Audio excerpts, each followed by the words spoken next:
The ruling elite seem to have lost their minds in the last few days.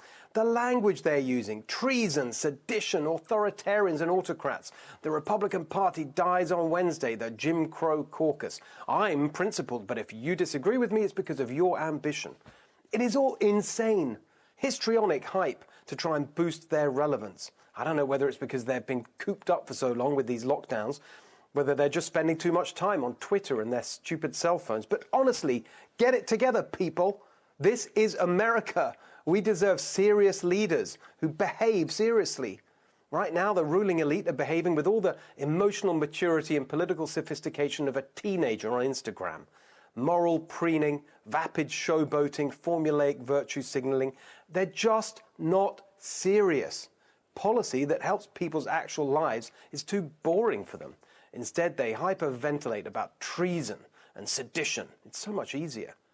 But at what cost to our civic culture? It's so divisive, so reckless. These people are privileged to have a platform. Why can't they use it responsibly? We have to lower the temperature. We have to be able to talk about political disagreements without calling people traitors. This is what CNN was putting out this morning. Traitors, sedition, bloodless coup. Here's a fact check from law professor Jonathan Turley, widely respected on all sides, who opposes the election challenge but says, this is not a bloodless coup. It is making the same challenge under the same federal law previously used by Democrats. The rhetoric is now entirely untethered from reality. Exactly. The establishment's rhetoric is entirely untethered from reality. Here are the facts, which are not disputed.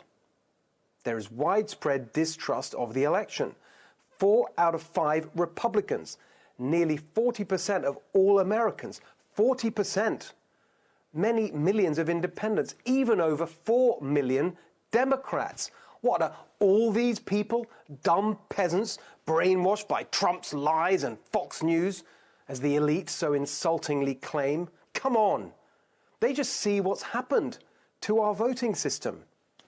The election was 2 months ago, yet we still have, today, congressional races without a result. They haven't finished counting. What kind of banana republic dysfunction is that? Ballot harvesting. It's supposed to be one person, one vote, not one union activist, 156 votes. What kind of banana republic corruption is that? No voting system that has legalized ballot harvesting will ever be trusted.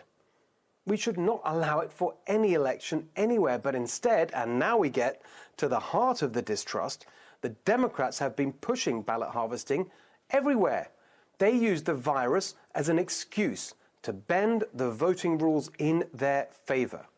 We know that because they pushed those exact changes long before the virus in Pelosi's notorious H.R. 1 bill back at the start of 2019. We were warned repeatedly, not least by the Wall Street Journal, that the Democrats' multiple late changes to the rules would cause massive legitimacy problems, especially in the event of a close election. Well, the election was close, 43,000 votes in 3 states, 30,000 according to National Review's Andy McCarthy.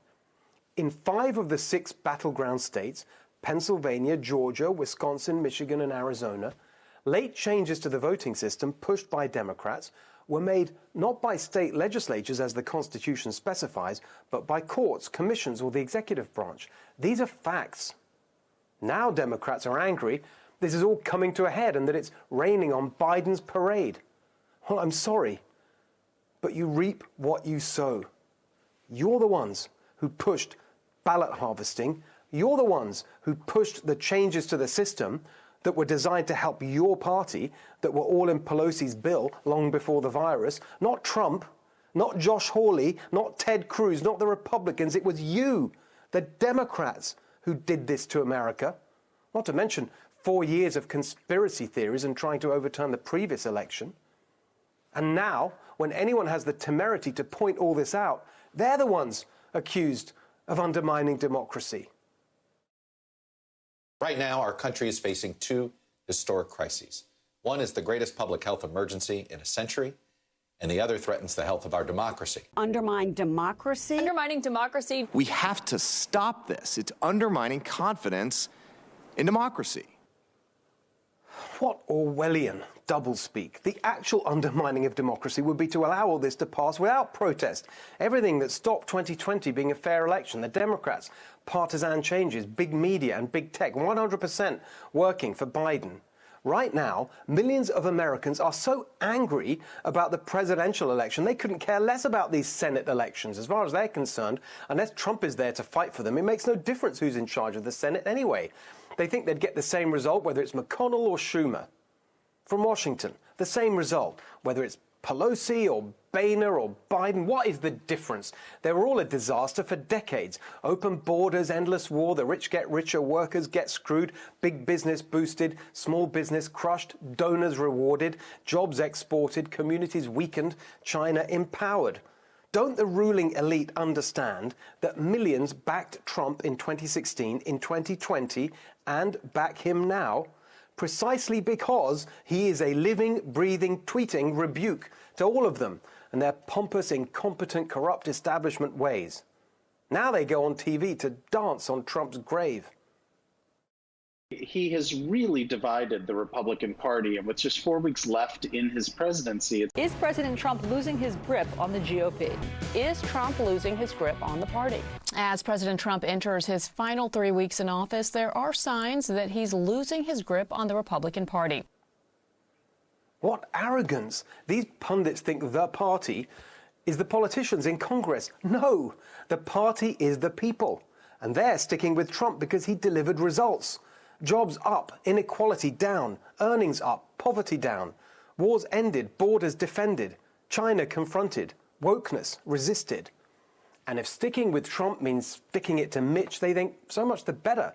Mitch McConnell is everything that's wrong with our political system. At this point, after all that's happened, the ruling elite's total lack of emotional intelligence is just staggering. People are furious about the election and furious about the ruling elite's catastrophically incompetent 2020.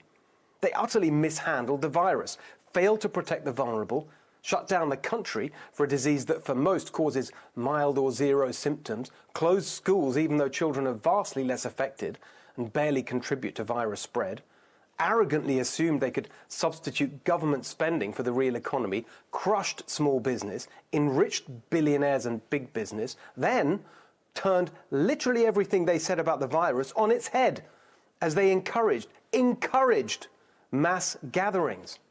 Now they continue with their cruel, counterproductive lockdowns, ignoring the science, ignoring the data, spending yet more money we don't have on lockdown bailouts, messing up the vaccine, delivered in record time thanks to Trump, by the way, instead of using it to end the lockdown as soon as possible by prioritizing the vulnerable, they waste doses on young, healthy people and tell us the lockdown must go on for most of the year. So please forgive us if after all that we never listen to a single word from the establishment experts and politicians and pundits ever again. Yes, it's vital to vote for David Perdue and Kelly Loeffler. We need them re-elected. But we also need a revolution in Congress and throughout our political system, a new populist army to kick out the failed establishment. In America, change comes from the people. Revolutions come from the people. So if you agree with what I'm saying, you have to run for office. That friend or family member who's always saying how much better they do than the idiots who get elected.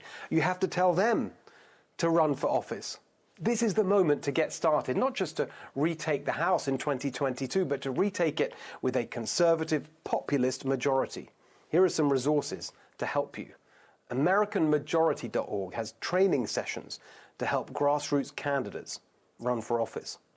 The Leadership Institute's Future Candidate School teaches conservatives how to create a winning campaign. And if you're a conservative woman thinking about running for office, check out winningforwomen.com.